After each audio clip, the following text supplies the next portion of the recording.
Isu perobohan kuil Viramakaliamman di Bukit Lagi perlu dilihat dari sudut pematuhan undang-undang dan kedaulatan peraturan, bukannya dijadikan bahan untuk membangkitkan sentimen agama atau perkauman.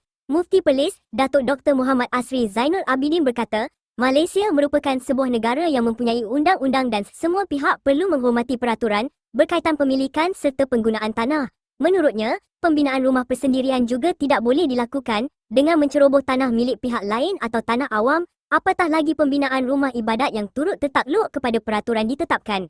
Kita berada di negara yang ada undang-undang, bukan di hutan rimba yang tanah tiada pemilik.